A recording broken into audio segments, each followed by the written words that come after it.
okwegayirira okufuna ekigambo ky'Omukama ku mikutu gya tekinologiya. Salt Media ejja gikuwa ku TV, ku radio, Salt Media app, osobola okwongera okwekwata Omukama. Embeera eno gye tulimu nga buli omu asobeddwa, batugamba buli okulowooza kw'omuntu lwekukoma awo teekawo Katonda. Buli lwotateekawo Katonda okola bibyo kwe kugwayo, kubanga ye yeesigaliza byonna, tosobola kumwenkana. So twongere okumwekwasa tusobole okufuna wisdom, amagezi, kubanga oba oli awo erimu tupapawupapi ne byetwogera oluusi tumala googera, kubanga Omukama batomutaddemu. Tulina omuteekamu okusobola okutuwa amagezi tusobole okwogera ebyo binatutwala maaso. Munnange Lugonvu Ssentongo ne Siraje Lubwama bonna batuuse dda bwe tugenda okutambula. Tiimu yaffe bulijjo tubeera ne James yatuconnectinga wano okusobola okola nga bitambula bulungi. Lumu tujja bamuleeterako mulabe abicyanga. Ne Konto team namwe mulambo mwebale nnyo, mwebalire ddala.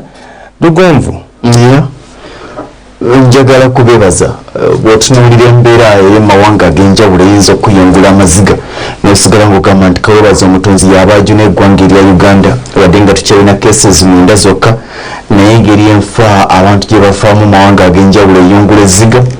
Tubadde tukyalabye ebyo ebya COVID-19 coronavirus disease 2019 ne tugira ekirwadde ekya hantavirus ate kibaluseewo mu ggwanga erya China kyakatta omuntu n'ekyo nakyo kirwadde ekipya kiri awo. Tetumanyi oba nakyo kinaayongera okugoya amawanga ag'enjawulo. Naye nkwaniriza ne nkubaza okubanga otwegasseko olunaku olwaliro amannya nga bwagagambye. Nze Ssentongo Frederick Lugonvu, bingi ebigenda okukubaganyizibwako ebirowoozo olwaliro, nabwe kityo saagala kubanga ntwala akadde akangi ate nga bingenda okwogera bye tujja okuddamu era mu maaso. Webale nnyo Mukulu Siraje. Otwalona imulimba yamusizzaako nnyo nesaasira abantu abalwanya embalama Lake Victoria mukawa ali waffe eddaba mu Katoogo awo mu kikubo kigenda Wasudiri amazzi gayangadde gasusse gateeka okukola ennyanja ndowooza ekomyawo kati ku balas era amayumba mangi gamenyeseza gajjamubawo bafuluma. Twebaza Honorable Ibrahim Kasozi Mutondo agyeko emifaliso gye yagaba omusanvu atandise okutema omwala okuva ku Otospa ogenda ku nnyanja. Otospa eriwa ku Cape awo ng'agenda kuseera Sudiri mukoona awo okuva ku Cape nga wakantaba ku Cape. Ayambibwako abazungu bavudde wali ku Windsor Hospital egaba alese miliyoni 8 naye atandisizza 10 nga mulimu gwonna gwa miliyoni 48 ng'ate tekuliiko mazzi gange abagaba n'ekigundu kino kibayimirako abayigipu kibaakola kibembize kigenda kuyiikamu kitegeeza ate akatale konta kugenda kusaanawo togaseeko obulaliikirivu obuli mu coronavirus. Kuba ebyafaayo biraga nti omusajja yasooka yali wali Kibuli n'okubadde yali avudde naye ab'Ekibuli basattira nabano omukaabi era kuliko olw'Ekibuli. So ekintu si birungi n'akamu. Webale nnyo Mukulu Siraje. Kontro tegeka emboozi ey'ekirwadde kya coronavirus nga bwe kirumbaganye ez'amazinga Africa oba okugigoya, naye nga wetwogerera eggwanga bamawanga ge twandigambye East African Community oba East Africa bwe tuba tutute East Africa yokka babaliramu Kenya, Uganda, Tanzania, naye ate community ne mwongeramu South Sudan, Rwanda ne Burundi ne Democratic Republic of Congo yateekayo okusaba kwayo naye tennaba kujja mu butongole. Naye wetwogerera akawungezi k'olunaku lwaleero nga eggwanga erya Kenya lirimu abalwadde 25 aba coronavirus. Eggwanga erya Tanzania ow'omukulu John Magufuli mulimu abalwadde 12. Ye yagambye nti tujja kwongera okwegayirira tannaggalawo asinzizo. Eggwanga erya Rwanda mulimu abalwadde 36. eggwanga erya Democratic Republic of Congo mulimu abalwadde 45 bano bafiiriddwa dda butuufu omuwendo guli mu 12 bwe batugamba abafudde nga neyakasembayo gwe twakawulira ennyo omukulu yamuyita mabere naye baga nti yafa kawuka kano aka coronavirus. Then Uganda erina abalwadde 9 sofa wetuyimiridde newankubadde olunaku lwaleero gubadde muyiggo okwenjawulo n'amaloboozi banne ebiragiro ne biyita banne mwenna abava Dubai tubeetaaga tubakebere n'ababaka ba palamenti abamu be basindiikiriza naye ate banswazizza nnyo omukulu sajja ly'abeene accountant muwe ekitiibwa kinene nnyo sajja ly'abeene y'omu ku abo abasatu be basindiikiriza bagenze Dubai ate bazze beegasse mu bannaabwe mu palamenti. South Sudan batugamba tenafuna mulwadde ne Burundi naye tekyewuunyisa nnyo kubanga kyetwanise traffic oba mawanga gano gakyali wansi nnyo abantu bagendayo si be bali awo nti bangi nnyo ekyo oba oli awo kiyinza okuba kyekimu ku kikyabakuumye obutaba nabalwadde ba coronavirus ate era oyinza okwesanga nti nno abava e Dubai oba mu nsi endala basobola kuyita wano mu Uganda oba ne bayita e Rwanda ne balyoka batuukayo kati nga bakyali mu nsi zaffe kyova olaba nti nno oba ekirwadde kitambula bwe kiti. Control soko tuwe emboozi eyeraga ekirwadde bwe kigoya Semazinga Africa. Tuli mu kaseera akazigizigi nti twalumbibwa ng'ensi yonna ekirwadde ekya corona virus oba COVID-19 nga kizze kitugulula abantu bangi nga wanookawuka olunaku lwaleero twogerera kyakatta abantu 584 kwegamba bantu bangi nnyo okubanga bafudde olw'ekirwadde kitulowooza nti just ssenyiga nti oli bw'aba tanaabye ngalo bulungi neyeekwata mu feesi oba mu nnyindo kisobola okumutta. Mu kitundu mwe tuli wano olunaku lwaleero kyekitundu omutera okubeera abalambuzi era olunaku lwaleero wandibadde olaba abalambuzi bangi nnyo nga batambula wano beekuba ebifaananyi abamu kugamba bazze okulaba ekibuga ekyamaanyi bwe kiti naye kyannaku nnyo nti olunaku lwaleero abantu olabamu babale bokka nga be batambula wano sinakindi babane bokka babannansi ababeera mu eno ensi kugamba offices ebizimbe bino byonna bitulaba emabega waffe wano byonna bizimbe nti bibeeramu bantu ba offices. All the offices are closed. Offices zonna ziggaddwa, tewaliwo makanisa gakkirizibwa, tewaliwo mizikiti gikkirizibwa, embaga bazisazizzaamu ne bekuba kufiirwa wanene omuntu bamusindise nga wakuziikibwa mu September bumba mwagala okuŋŋaana nga famire kuba ne basuubira okuba nti ekirwadde kino bajja kuba bakitudde ku mufeete. Nnaku lwaleero oli ayinza okugamba nti Great Britain tekyali great nga bwebadde olw'ensonga nti kino ekirwadde tekitaliza mugagga mwavu muzungu muddugavu ffenna kitugoyereza wamu. Oyinza okwetegereza gano gonna amaduuka ku ludda olwa left ne ku ludda olwa kkono n'olwa ddyo gonna maduuka naye maggale kugamba kiraga how much ekirwadde kino kigenda okukosa ekonomi y'ensi. Naye kirungi nti zino ensi balina bajeti ze baategekera ebintu nga bino okugeza entalo endwadde zinamutta nga zazze ne zirumba kwegaba baba basobola okulabirira abantu baabwe okumala ebbanga.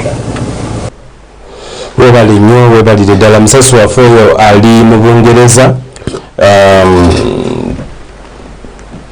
abadde tanatuleeta eno mu Africa ffe tujja kwongera okunyonyola wano ku Semazinga Africa ensi ezikyali waggulu ennyo South Africa nabo balangiridde total lockdown nga bwe bakulaze ku streets z'e Bungereza era nga y'emu ku nsi ezirina omuwendo omunene ne Misiri kwoteeka Nigeria.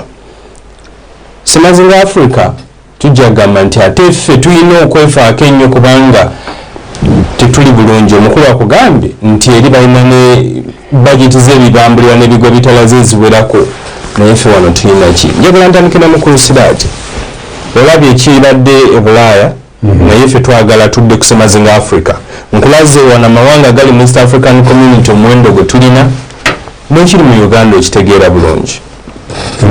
Nsobola kwebaza president ne minister Achim bagezezaako mukazi wattu akoze update olwedde mulwadde akoze kumu kulusanya na korona kiri tewabadde kiwulira naye ekintu kiri kimu nti abalala abakola Museveni abasinga bafuusa abasinga babbi sikulimba nfunye incidents 3 leero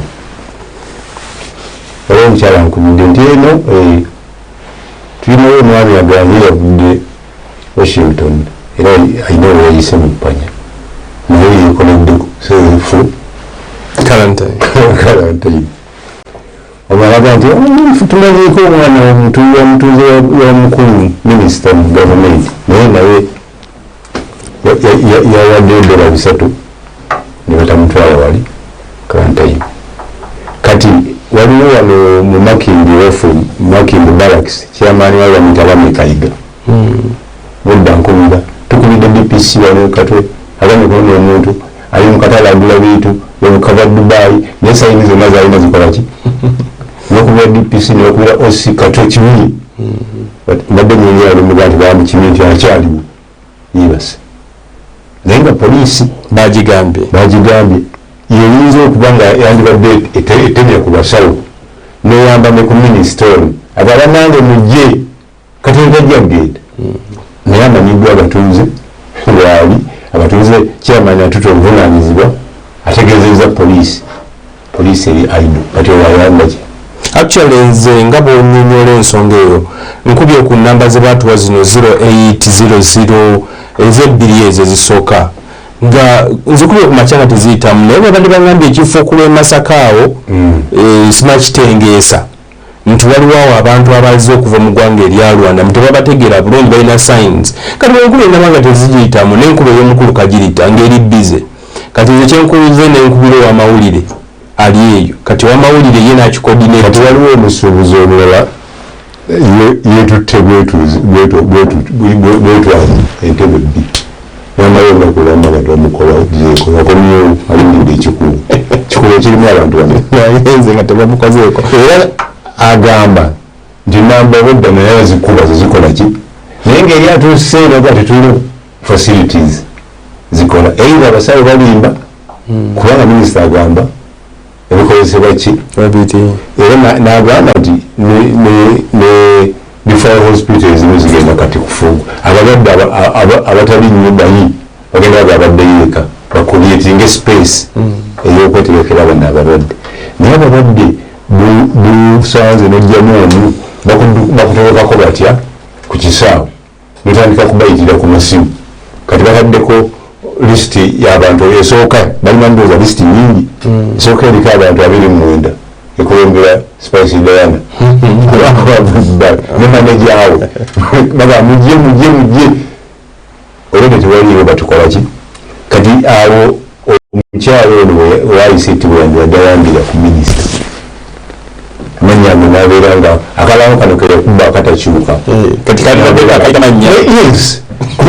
yekyetagisa naye olwedde yebaka n'okwebaka amanyi omulimu yagwaggwa so nze ndowooza bino byonna ebyogamba nti tweyambako yes waliwo abeerwanako naye waliwo abayiwamu amafuta mu mata nga byolwana bibajungulula kati yo omwami anaddayo omukikubo omanye omuntu alimu ali mu Mubaraka wali naye waliwo abantu abakola ki abawera bagambye matugobedde ekizindalo kyogera kyamaani abagenze eyo abavudde Dubai muve mu mayumba bagere bakewezo waliwo muzannakyogodda bompimire eyo odi kampala nawe nawangala ku bibirija abadde totikka babiri which is okay naye level ate eyaffe eya wansi level ya waggulu naddala osi katwe DPC katwe bakugamba batya nti omuntu aliwa n'osirika n'odduka n'osanga abaludde n'obakwata nga bali bana n'obajjako oludde n'obajjako ne ssente nga bo balamu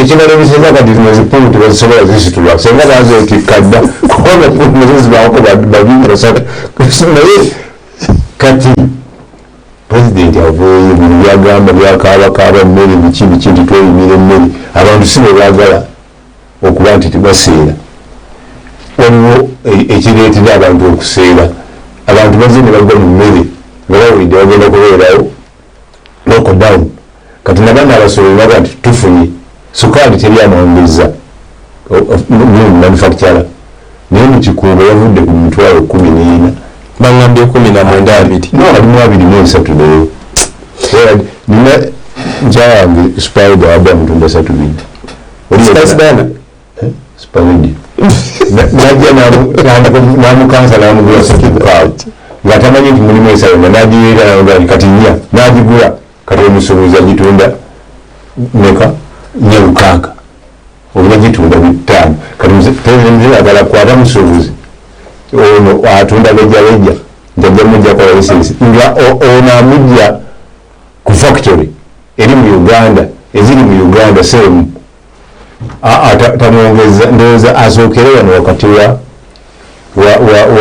manufacturer no manufacturer tanayongeza kuki omumu kana kade kamiliyoni 8 waliwo kali ku 12 kabbiri akatunda nnyo kana akamye actually control mutuwemboze ya President Museveni dugonvu ndyoke mmuleete oba naye akkiriziganya ne Siragi simanyi nti nno waliwo bamafia nga bwe babayita ku nsonga eno President yagambye nti agenda kusindika ba spy bwe bakwata license ng'esazibwamu tusooke mutuwemboze ya President.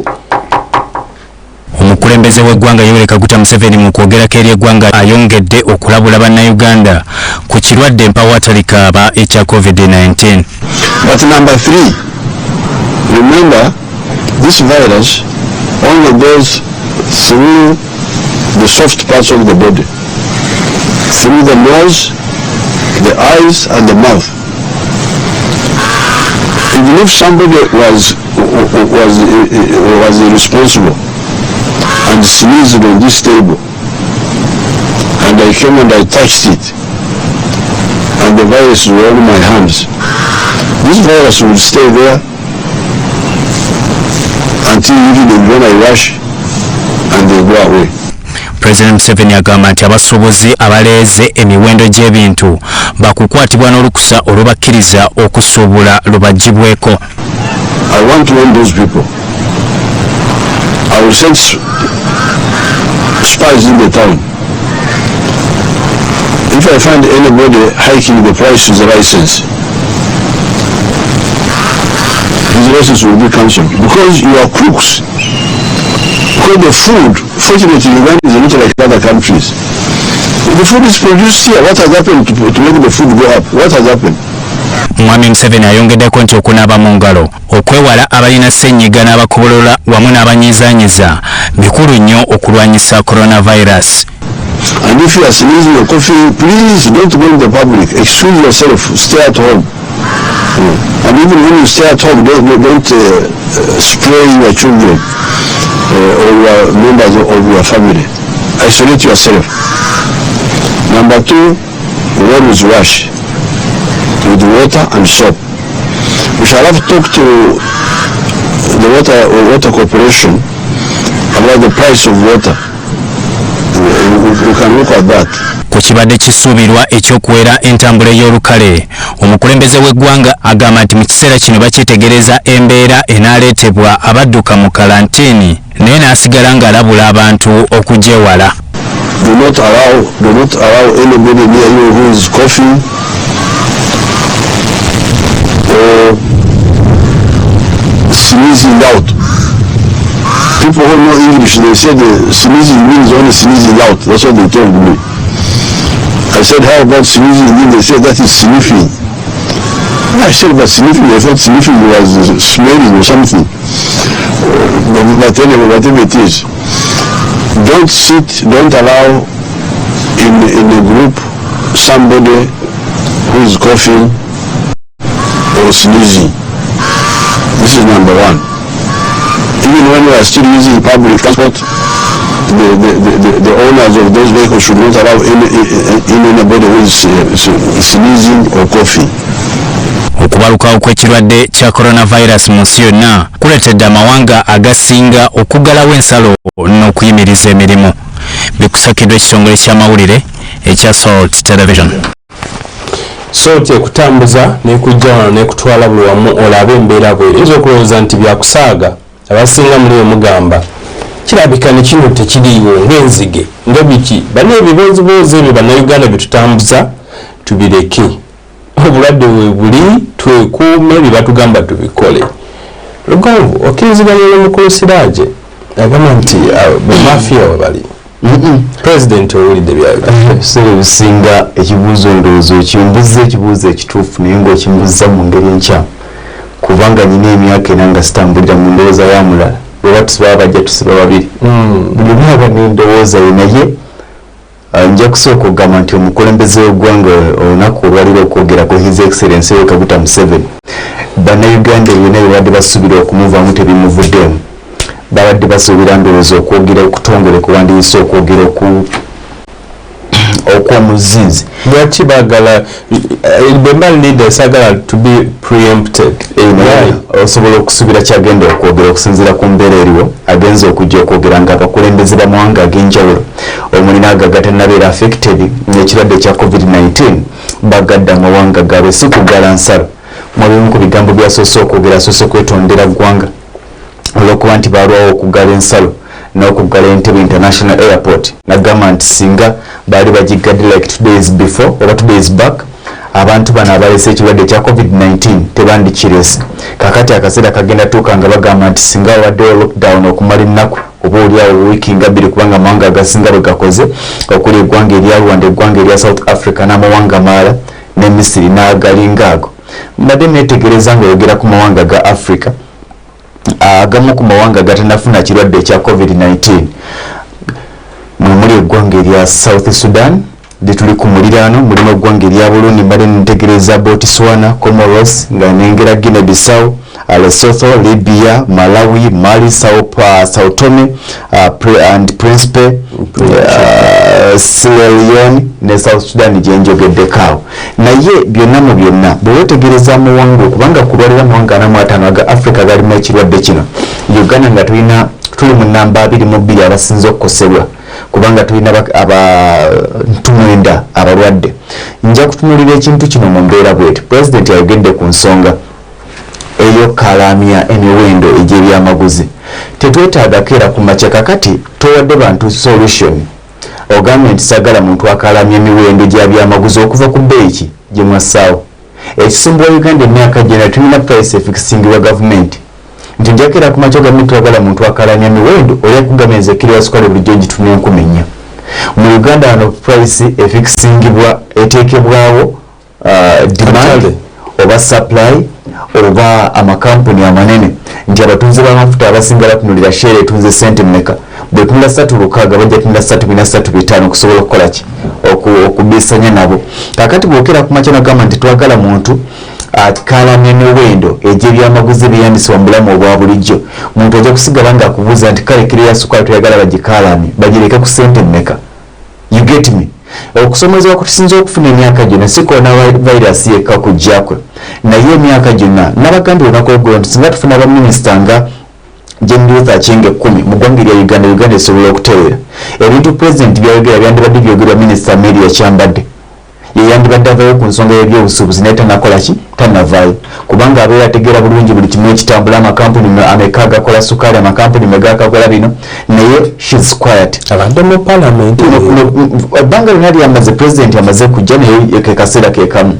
ng'otunuulidde ebintu bino ebbeeyi okukyuka kw'ebbeeyi y'ebyamaguzi tekyuka kubanga bannayuganda baagala ekyuke okukyuka kw'ebbeeyi y'ebyamaguzi ekyuka kubanga tulina abasajja 45 abeekwata sukaali nga mulangira ne bookera ku makya n'ofuna obuwumbi 10 byagala kusuubula sukaali mu makampuni agamu tebamukuwa mu kaseera akamu bagamba nti wakati w'omwezi ogw'omusanvu n'omwezi ogw'omwenda sukaali gundi ne gundi bwe bamugulira nga bamanyiddwa ebyandibadde ng'ebyagi emwaditerekeddwa emmere eyandiyanda eggwanga erya Uganda abamu ku banene mu ggwanga lino bazifula ziweewawusi zaabwe mwe batereka emmere gye baguza yuweni nefuluma eggwanga ntusigala nga tuli mu njala mwe basuulira sukaali ne kasooli gwe baagula ku sente gavumenti zeyafulumya obuwumbi 5 ne basigala nga bamugula ku sente 25 bwe baamugula ku sente ezaffe ez'abannayuganda baamutereka omwo President bali tumusuubira okukera ku makya okwogera ku nsonga y'amazzi ensonga y'amazzi teetaaga kutunulwamu amazzi gaffe bannayuganda mu kaseera nga kano twetaaga embeera eyakalendereza.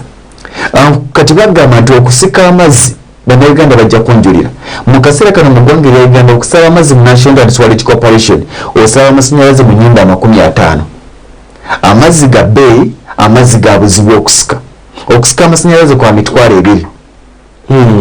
Amazzi bagasikira sente mmeka?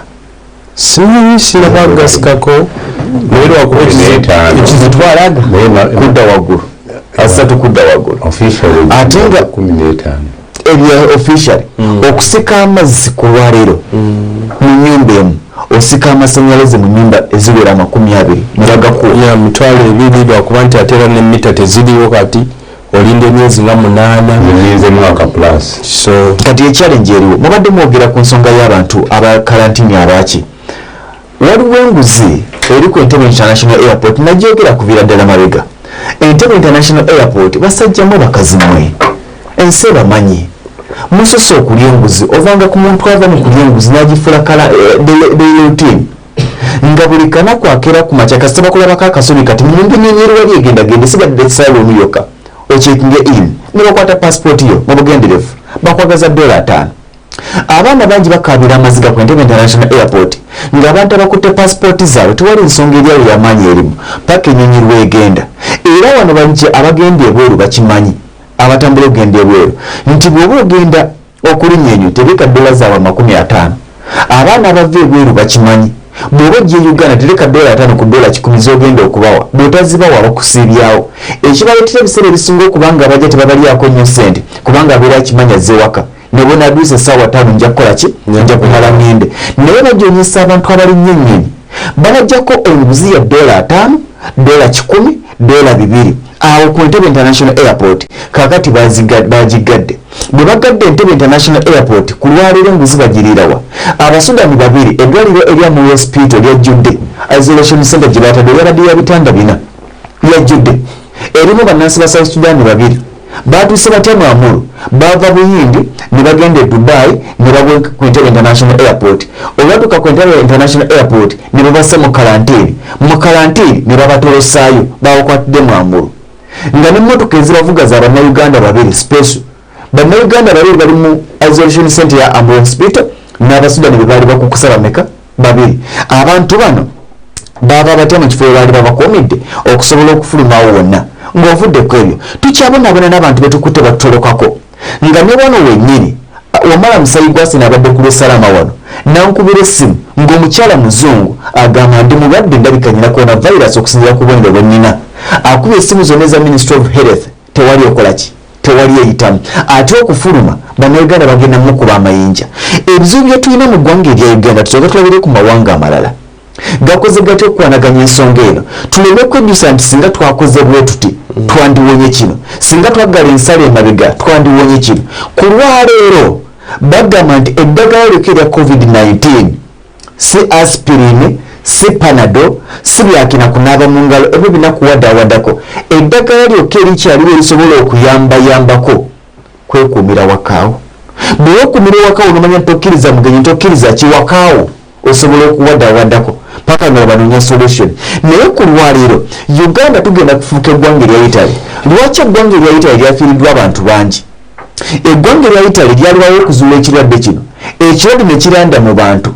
Uganda mugenda tuuka akaseera ng'omulwadde mumujja Buyikwe mumujja Masaka mumujja mu Lubiri you get me mu Lubaga mugenda bakuŋŋaanya ng'emabeka eno balese abantu nga 15 abalwadde ng'abantu 15 buli omu asobola okulwaza abantu 8 ku 10 ku 12 naye gwe balwazizza asobola okulwaza. Omuntu omu bamubala nti akwasa abantu 3 ekitono abasatu ne bakwasa nabo multiply neguwera 9 omwenda bakumisaamu abasatu. Kakati olaba nti abantu bagenda bagaziwa bati. Kati ekyalenge gye tulina njagamba ekintu kimu Minisita General Luther Acheng akoze ogugwe agwana kuwa kirabo kyamaanyi. President Museveni akoze ogugwe naye ffe tukozeewo ki bino bintu byemugamba njokera ku makya ne bayimiriza egimu ku mirimu n'amakampuni agamu na bikini babiyimiriza. Uganda egenda kubonaabona kituufu egenda kubonaabona naye ne bwonagamba nti ojja okole ogenda kufa coronavirus. Enjala osobola okera ku makya nomanya nti olina kilo za sukaali kilo za kawunga 8 abadde kilo buli kanaku sooka olyeko hafu nga tusala amagezi naye era ogenda kujja mu kibuga okole odinga emirimu gikubuze kubanga ekibuga kikalu ku lwaliro twandibadde tunulira ku lwaliro biki ebintu bye twetaaga nga abakozi abo basigale nga bakola ebimu ku byo abakozi basooke baddeko ewaka ozze mu kibuga kusiba nviiri kutonde ya buviiri mami yagala kaviiri peso simanya pointeiro ani agenda okusiba pointeiro za naleero mwene embeera bano abatunda simanya bitaano giyita ewuzi n'empiso 5 ku lwaliro mu kaseera kano tewali agula wuzi na mpiso mulimu ebintu ebimu ng'olina kusooka kwebeerera mu Uganda kansooke nzireko ewaka pulezidenti nga bw'ayisiza orders ezimu ne zikola twetaagayo orders olwaliro pulezidenti byayogedde tuwalizaamu buwaya mbuuza lwaki mu sekendi 2 ayogedde ku kyamazi tekiguse nagamba bajja kitunula musigo gubadde kabineti tulindako nayogera ku kyentambula ey'olukale tekiguse agenda kuleta abaisugusogedde nayogera ku nsonga y'obugaali teguse kikye tugusiza olwaliwo mu bigambo bya pulezidenti kunaabangalo mwekuumira kibadde kipya katusooke tuwummulemu tudde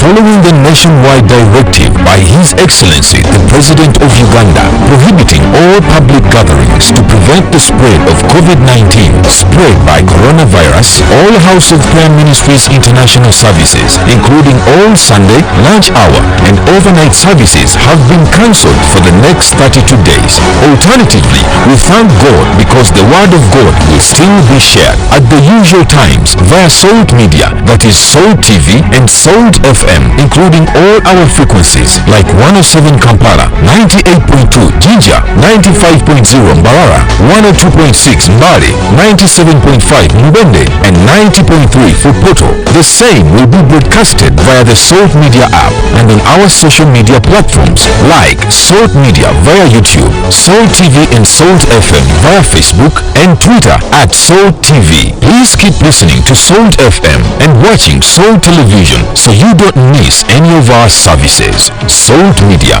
Femunyo. Coming soon, The Dialogue. Ensonga za bulijjo. Omuli ebyobufuzi. Twagala tuwangule emmundu ffe nga tetukola ki? Nga tetuzikozesa nga tetuziyina. Ebyenkulaakulana. This one is not a war. It's not really serious. It's just intelligence. Ebyenfuna, obutonde nga zitunuuliddwa n'eriiso ery'ogi. The Dialogue ne Jolly Atwine. Coming soon to Soul Television.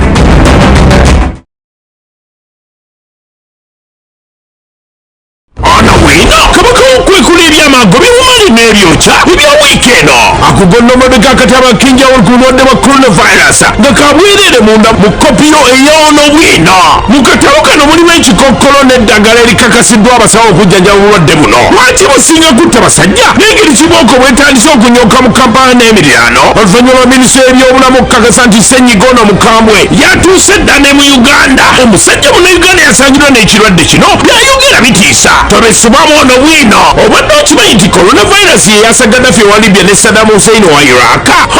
Ono bwino abaleese ku butambi nga bawanda omuliro ku kirwadde kino ekyajjako abazungu waya ne basalawo nti abo baffe ne Trump atabukidde abachina olwa coronavirus. Ani yakoze ekirwadde kino era lwaki? Ono bwino akuleetedde abakugu ab'enjawulo nga boogera ate omusawo omukugukiza Besigye awadde Museveni obukodyo 10 bwalina okukosa okutaasa bannayuganda coronavirus. Bubuno bwonna muwono bwino abakugu nabo bawadde gavumenti amagezi ku ngeri y'okuyambamu abalina amabanja mu bbanka abatalina ssente za renti n'abakulira mu bizimbe bya Kampala bisange mwono bwino ebyetumukunde biwanvuye tulese ebikwata ku mboga ezigenda okumwogererako olw'ebinyinzo byazaatuusa ku musanji we Museveni ne Bobi Wine asatira lwakusisinkana tumukunde bwe yali tannakwatibwa omuyambi watubuulire bye baateesako mu lukiiko olw'ekyama batidde essaawa yonna yandikwatibwa n'avunaanibwa awamu ne tumukunde tosula ebyabadde ku ssimu enkamwe munnamagye Kasirye eggwanga gye yakubidde Kagame owa Rwanda ku by'okuggulawo ensalo n'okubba emmere tulese byonna kigambo ku kigambo kituufu Museveni alina obulamu 9 ng'owakapa tulese engeri gyazasimatuka okuva lwe yaza Matembe naye ayogedde ebyamanga ku luno aleese lwaki Museveni tayagala kutantebe nga birimu n'okulagulwa nti omuzimu gwo tegugenda kutereera magombe mu by'emizannyo omutegesi w'ebivulo Abitex atabukidde minisita wa Kabaka Ssekabembe wansaba enguzi nnene nonnemesa okutegeka amasaza ne minisita amuddiza omuliro laba engeri bannabyamizannyo obukoddo bwe bakoze okuyamba abawagizi baabwe obutafa coronavirus bw'osoma amawulire nga tosomye bwino oba tosomye mawulire. Soul Television, Fumunyo.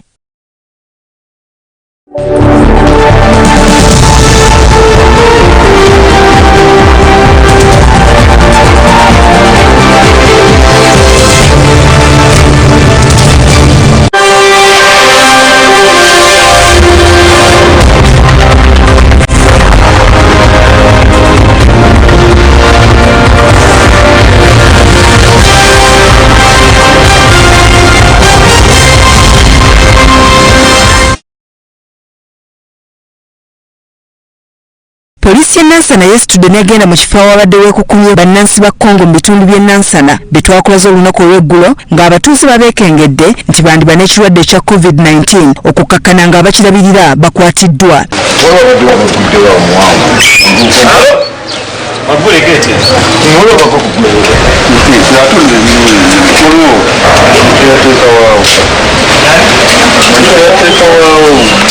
Aduumira ebikwekweto ku polisi y'Nansana Brian Katabulaho ng'ali wamu n'abakulembeze ba LC ya West 2 Zone basoose kulemesebwa okuyingira kyokka oluvannyuma abaddukanyaawo bapondoose kwe kutandika okwaza munda gye bazuulidde nga ekifo kino kibadde kiyambisibwa nga ssomero.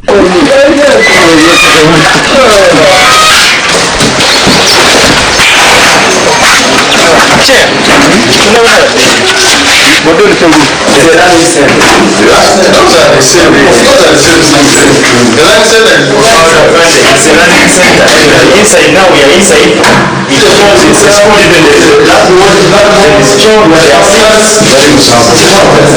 Poliisi n'aba LC bakazizza abakulira ekifo kino olw'okufuula amaka essomero kyokka nga amatama ntengo.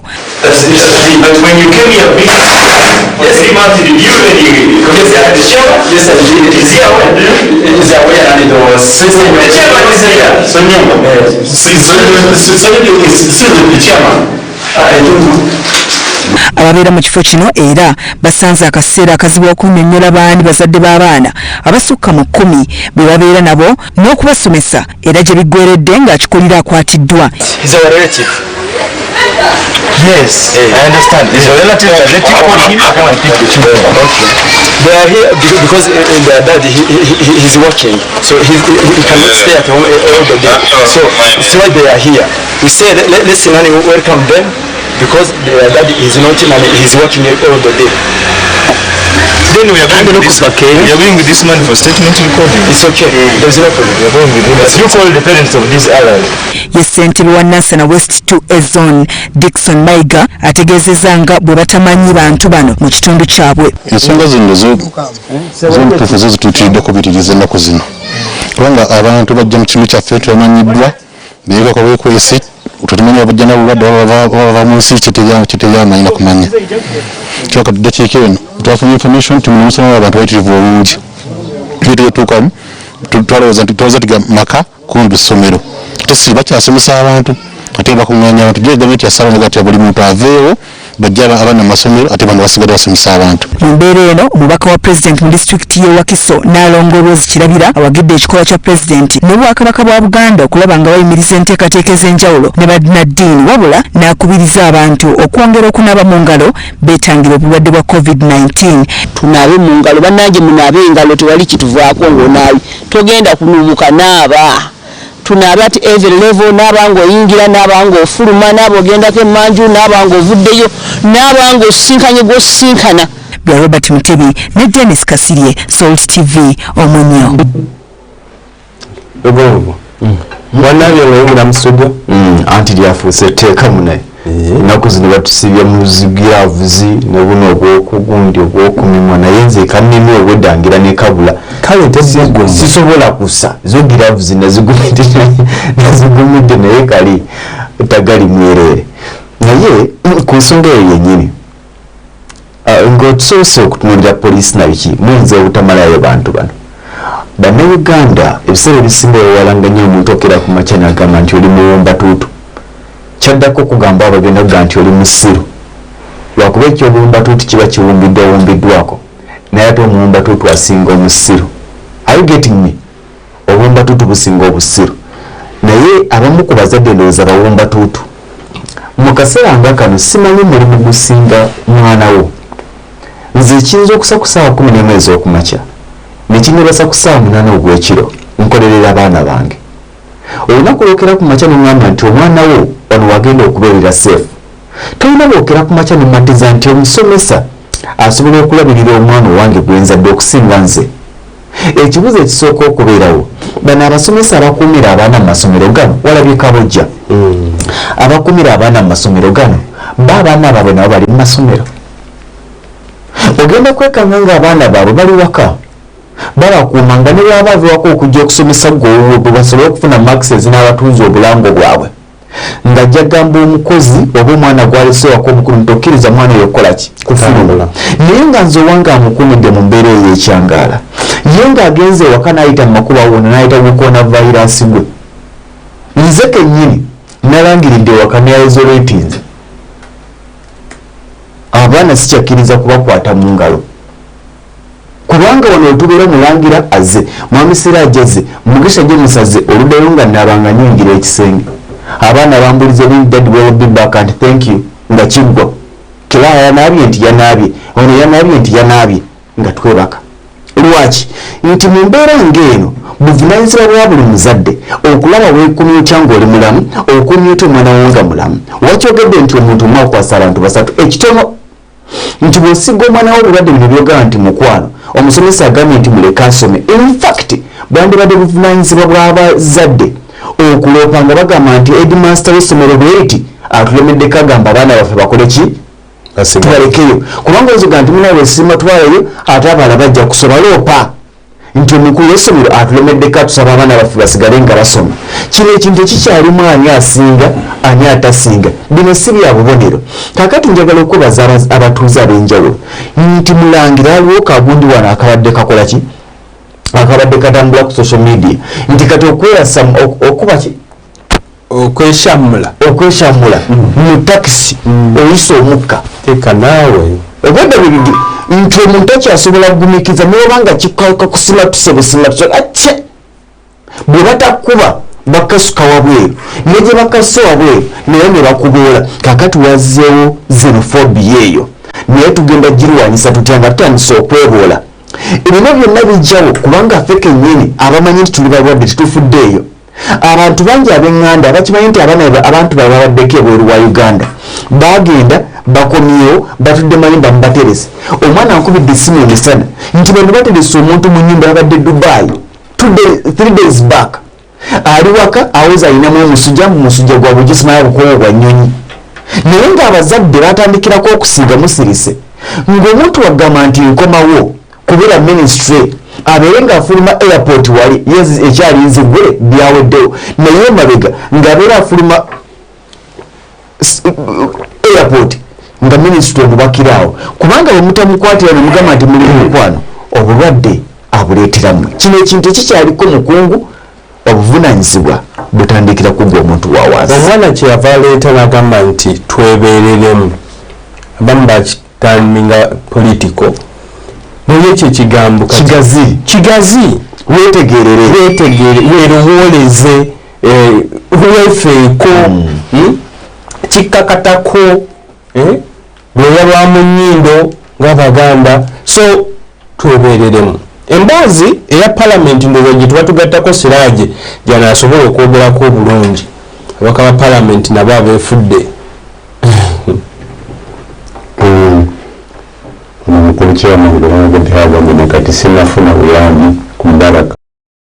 Wadde okusiŋŋanya ebisongovu mu lukiiko okulu lw'eggwanga abaka palamenti batandise okusumbagana mwennwe nga batandise okulonkoma bannaabwe abagenze ku bugenyi bw'eggwanga nga balabika nga bali mu mbeera ebasiiga ekirwadde kya coronavirus nga basaba akubiza palamenti abenga bano abagula mu palamenti kidiridde mukyala Kadda kwagira abaka abasatu okubanga bambuka palamenti era tebagenda kuddamu kwetaba mu ntuula zonna okumenya ssabbiiti 2 mu bagobeddwa mwembadde omubaka Sempala Kigozi Owemakingi Ssaabagabo ono abadde alabiddwa kudda mu palamenti obwedda bwayitawo era nga abasirikale bamwekebejja ng'alabika nti abadde yeetesezza okwetaba mu ntuula olwaleero kubadde ku mbako Nakifuma Kafeero Sekitoleko ssaako n'omubaka omukyala okuva e Ruwengo Sise Namuju.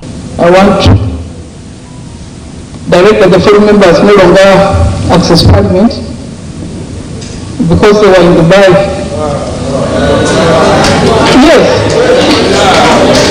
Honorable Secretary Kafeero, Sisana, please. Sisana, and also Sempala Kigozi, the staff who accompanied them, Mr. Natukunda, Mr. Akampunda, all these, if they are here, they have violated the guidelines issued by the President. We don't expect them to be here, and I'm instructing the Sergeant at Arms to ensure that they don't come to our chambers. And I've asked the clerk, anyone who has traveled recently, she should give me their names, and I announce them publicly, so they no longer come to this house. This morning, we were so concerned because one of the people, members, you name it, we knew he had gone to Dubai, but he came and was moving around. Some of us tell him to get out. I think members should take to themselves that this is for the good of all of us. Ninga kyaluvale kyabuvunaanyizibwa omubaka okutuula ewakaawe naddala mu mbeera n'ebiragiro bye tubaddemu nga ffe kennyini nfe abamu ku abo abayisa ebiragiro ebyo. Mu biragidwa ebirala era omukyala Kadaga alagidde obukiiko bwa palamenti otunnya embali ya gavumenti bube nga bumuyambagirawo era nga kino kiddiridde omubaka okuva e Kasolaiji okupa asabye kino kiteekebwe mu nkola ddala ababaka bano babe nga tebaddamu kulabikako. Kyokka omubaka Alex Byarugaba yewunyisizza ababaka bw'asabye palamenti emiryembagirawo babawe n'obukadde 5 okusobola okweŋŋaanya embeera eno.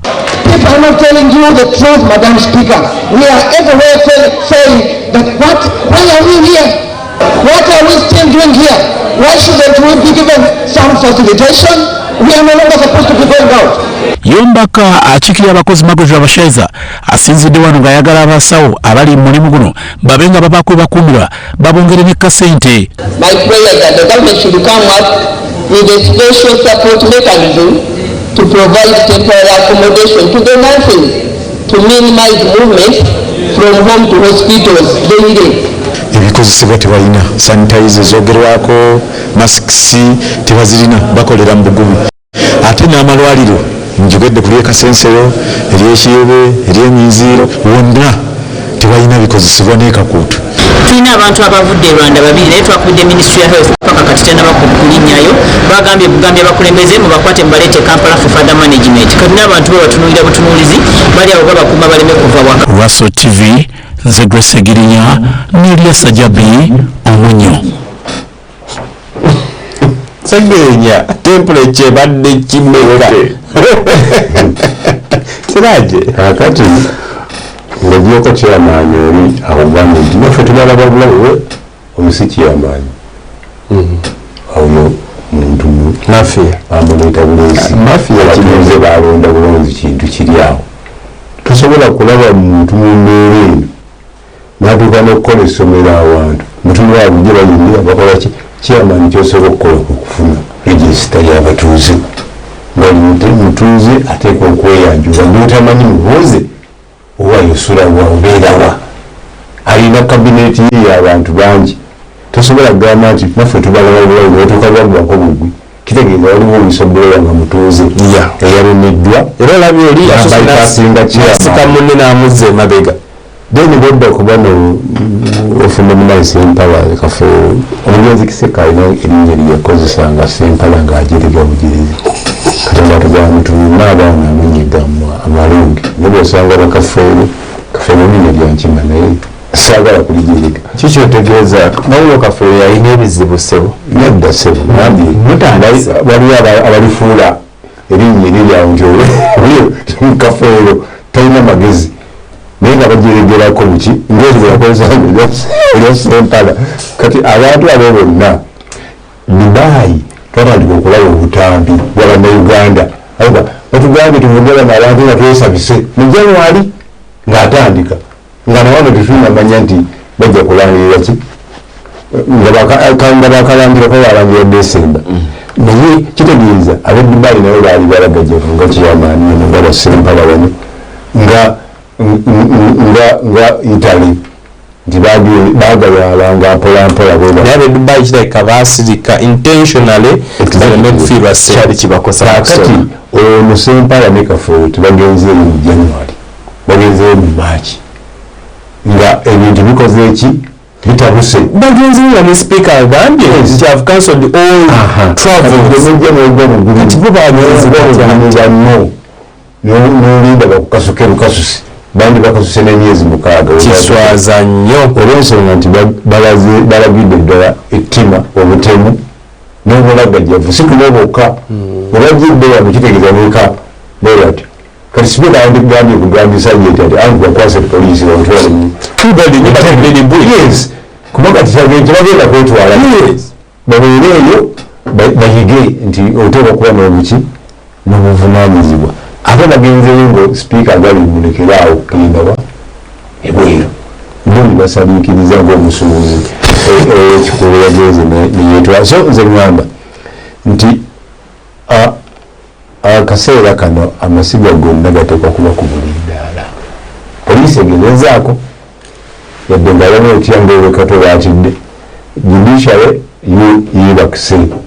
yebakidde Ongereza etandise era conferencing video conference erekedde mulajja genda mu video conference baweeruzi ate bagenda satumobili zibaddeko kati bandi bali tebabasasula kati ekitegeeza bo bamanyi nti bali mu mbeera eringa ey'abasawo nti omuntu omu ali eruzira oba omukomera lyonna ng'aliyo innocently omujjuzo gweyongedde obanga omupoliisi agambye tugenda kuba bayiri wadde batunda ntunde at least omuntu avaayo poliisi wewegitukako ogamba beere yabwerere naye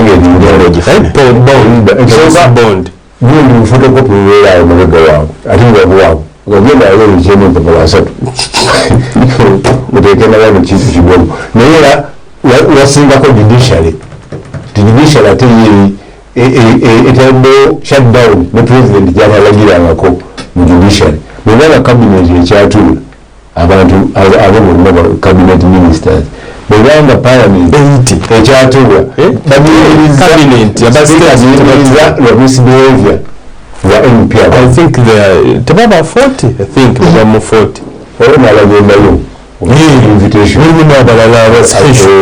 kakati ekyo kitegeeza nti ye judiciary omulimu gwayo teguliimu temukoleddwa mu kaseera obulwadde busingira ddala ne basinga okutawanya emisango bebonsa ne batuuka leeti kati bewadde liivu etali mpe abantu bavulira mu makomera abantu tebagenda mu kkooti ekankwenda kiikeemu Alex byabugaba omulabi agambye babaweeyo ssente batuula ki Ababaka Parliament 5 million baziwadde baki abanaku tebabawadde bano bagole ku street lwebagaliddewo bizinesi ezitakkirizibwa ng'ate nayo MP oyo naye muwaliwo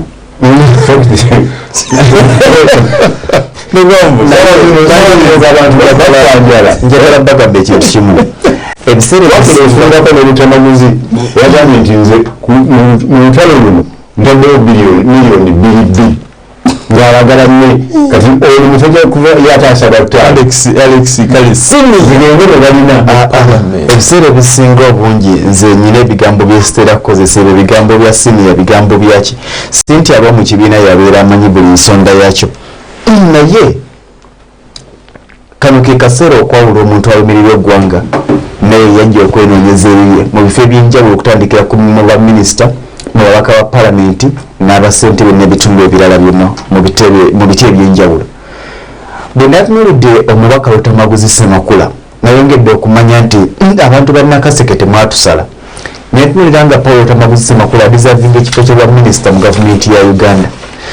Arizoninga alumirirwa bannayuganda. Yategedde nti mu kaseera kano bannayuganda beetaaga obuyambi. N'avaayo si yaafuna ekinene, si ye mugagga kubanga kino kyekisanja kye ekisooka. Wandigambye nti akoze nnyo ssente azifunye, kyekisanja kye ekikola ekisooka. N'agamba nti ku musaala gwange mbaddeyo obukadde bumeka bubiri. Bwe yagambye nti n'abakatuukirize batusaleko bubiri. Wawulidde bwe boogera n'engamba era ago bwegatyo era wagalabye agayogedde nga bakale tulina bamulya baluvu. Tewannayita n'ennaku 3 nga bannayuganda bali mu kulaajana, tewali seri tewali ki.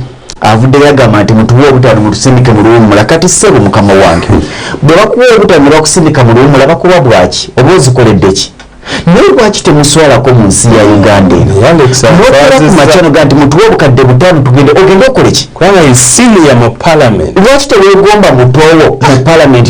In fact oswadde mu maaso ge abaddewo agamba bakugyeko obubiri ziyambeko wano ate nga nawe olaba ddala kyetaagisa mu mbeera eno. Ne baminisita bandibadde babatemako obubiri. Naye gwoga nti mutuweeyo obutaano tugende tuwummule. Kati bw'obummula obutaano babukuwa bukolere ki? Kano ke kaseera okwawula abantu be twalonda nga bagenda kupakasa ne be twalonda nga bagenda kuweereza ggwanga lyabwe. Bannayuganda mwongere okutunula. Nze mmanyi okulonda kujja kuba Siraje yagamba tekujja kubaayo. Okulonda kujja kubaayo. Oyinza obutabaayo. Omwaka ogujja roadmap yakyuse bajongezayo. Ate kati ekyali 2 tunagenda okuva mu kubonayo olaba nti agenza asuspendinga kati batudde bagenda kutuulayo ennaku teriyo agenda infact ate ababaka basanyufu kana akagundi naye kalina abantu bekalada advantages bangi babaka esanyu ebalina olima. Nze mmanyi waliyo okulonda era nsaba kubeereyo nnyo bannayuganda mwongere okutunuulira ababaka nemugenda okulonda beebo abasaba obukadde 5 wakati mu bulumi nga gwenoonya nakyakulya beebo tuwa obutaano tuwummule. ekyaweetuli programu Omusunsuzi.